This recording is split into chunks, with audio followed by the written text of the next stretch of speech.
दोस्तों, अगर आप अपने आलस्य से परेशान हैं, आपका किसी भी काम में मन नहीं लगता है, आप अपने काम को कल पर टालते रहते हैं, तो अब आपको अपने आलस्य को लेकर परेशान होने की जरूरत नहीं है। दोस्तों, आज हम आपके लिए जो कहानी लेकर आए हैं, इस कहानी के माध्यम से आप अपने आलस्य से बहुत जल्द छुटकारा पा सकते हैं। इसलिए इस कहानी को आराम से और शांति से पढ़ें।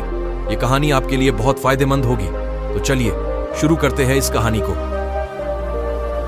एक बार एक आलसी व्यक्ति ने गौतम बुद्ध से कहा, मुनिवर, मैं बहुत आलसी हूं, जिसके कारण मैं अपने जीवन में जो करना चाहता हूं वह नहीं कर पाता। इसीलिए मुझे कोई रास्ता बताएं। बुद्ध ने उस आदमी से पूछा, क्या तुम मानते हो कि तुम आलसी हो? तो उस व्यक्ति ने बुद्ध से कहा, हां मुनिवर, सिर्फ मैं ही नहीं बल्कि मेरे पूरे गांव के लोग कहते हैं कि मैं आलसी हूं। बुद्ध उस व्यक्ति से कहते हैं, लेकिन क्या आपके पास कोई सबूत है कि आप आलसी हैं? उस व्यक्ति ने उत्तर दिया, हां। तब गौतम बुद्ध उस व्यक्ति से पूछते हैं, क्या आपके पास इसका कोई सबूत है? वह व्यक्ति कहता है, मुनिवर, मैं जानता हूं कि व्यायाम मेरे स्वास्थ्य के लिए अच्छा है, लेकिन मैं व्यायाम भी नहीं कर पाता क्योंकि मेरा आलस्य मुझे सुबह जल्दी उठने नहीं देता। बुद्ध ने कहा, लेकिन क्या तुम्हें पता है आलस्य क्या है? उस व्यक्ति ने कहा, मुझे नहीं पता कि आलस्य क्या है, लेकिन जो भी है वह बहुत बुरा है। बुद्ध ने कहा, सबसे पहले तुम्हें यह समझ लेना चाहिए कि जो भी चीज प्राकृतिक रूप से उसका कुछ न कुछ उपयोग होता है वह बुरा नहीं होता है। यह अच्छा आलस्य एक भावना है, यह एक विचार है जो हम अनजाने में खुद से पैदा करते हैं। आदमी ने पूछा, लेकिन यह कैसे है? मुनिवर, तो बुद्ध ने कहा कि आलस्य पैदा होता है, इसके दो कारण हैं, पहला शारीरिक और दूसरा मानसिक। जब हम अपने किसी भी भोजन को देते हैं, शरीर जिसके अंदर जीवन शक्ति नहीं होती, हमारे शरीर में आलस्य पैदा हो जाता है, क्योंकि यह शरीर ऊर्जा से चलता है और जैसा हम इसे देते हैं यह वैसा ही विचार करता है, यह वैसा ही व्यवहार करता है।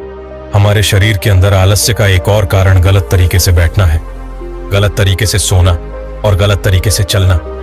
हम कभी इस बात पर ध्यान नहीं देते कि हमारा बैठना, लेटने और सोने की स्थिति सही है या नहीं। अगर हम बौद्ध भिक्षुओं को देखें तो पाएंगे कि वे कब बैठते हैं, उनकी रीढ़ की हड्डी बिल्कुल सीधी होती है। जब वे सोते हैं तो उनके शरीर के किसी भी हिस्से पर कोई दबाव नहीं पड़ता है, और जब वे चलते हैं तो उनके शरीर के किसी भी हिस्से पर कोई दबाव नहीं पड़ता है।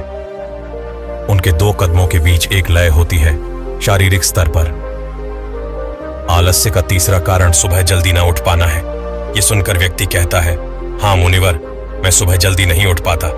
यह सुनकर बुद्ध मुस्कुरा देते हैं और कहते हैं कि आप सुबह जल्दी उठ सकते हैं जब आप रात को सोने का सही समय निर्धारित करते हैं।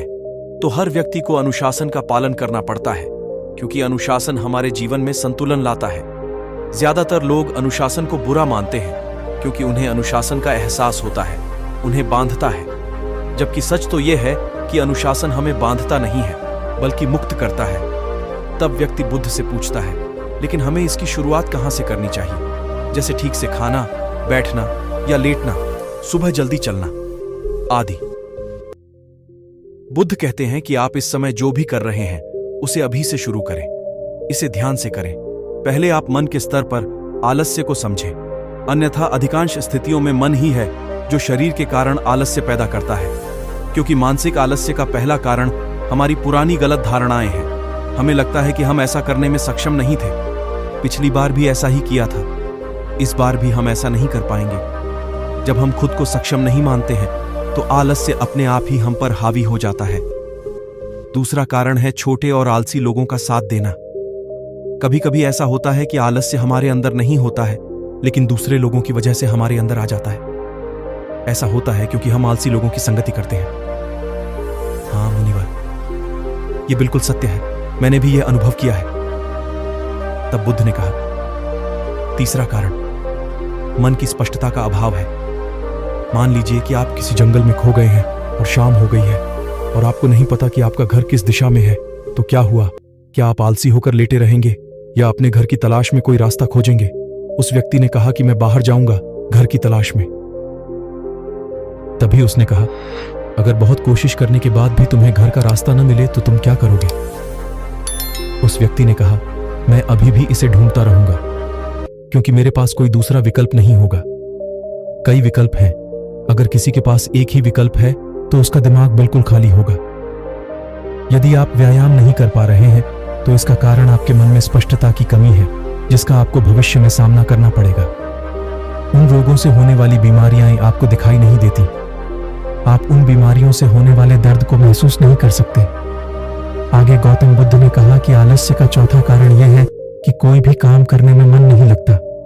मान लीजिए आप सड़क पर कहीं जा रहे हैं और काफी दूर चलने के बाद आप थक जाते हैं और चलने का मन नहीं करता।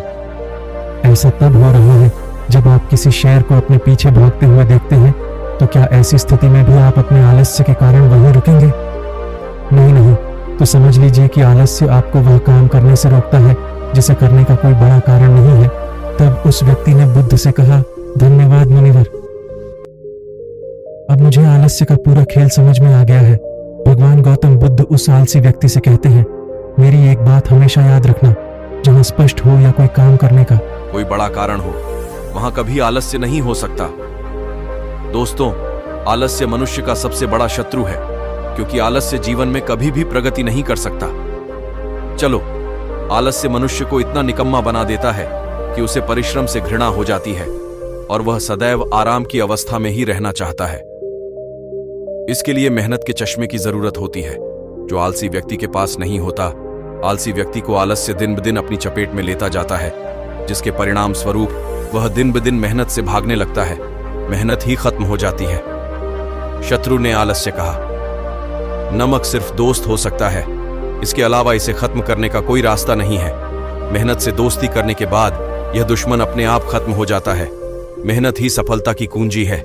इस बात को केवल एक मेहनती व्यक्ति ही समझ सकता है, क्योंकि वह कड़ी मेहनत के महत्व को अच्छी तरह से जानता है। वह जानता है कि कड़ी मेहनत ही उसकी सच्ची दोस्त है, और इस दोस्त की मदद से वह अपने जीवन में हमेशा प्रगति करेगा।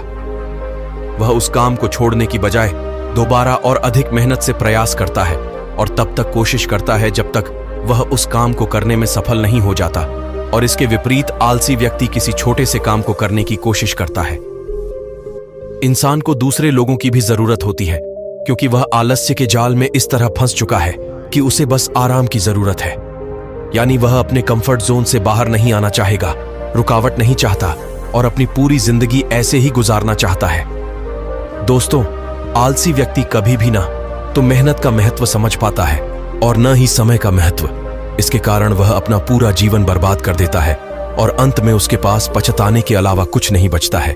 जबकि एक मेहनती व्यक्ति समय का महत्व समझ लेता है, और समय का महत्व समझ लेता है। दिन प्रतिदिन कड़ी मेहनत करके अपने लक्ष्य को प्राप्त करने का प्रयास कर रहा है। इसलिए आपको हमेशा मेहनत से दोस्ती और आलस्य से दुश्मनी रखनी चाहिए।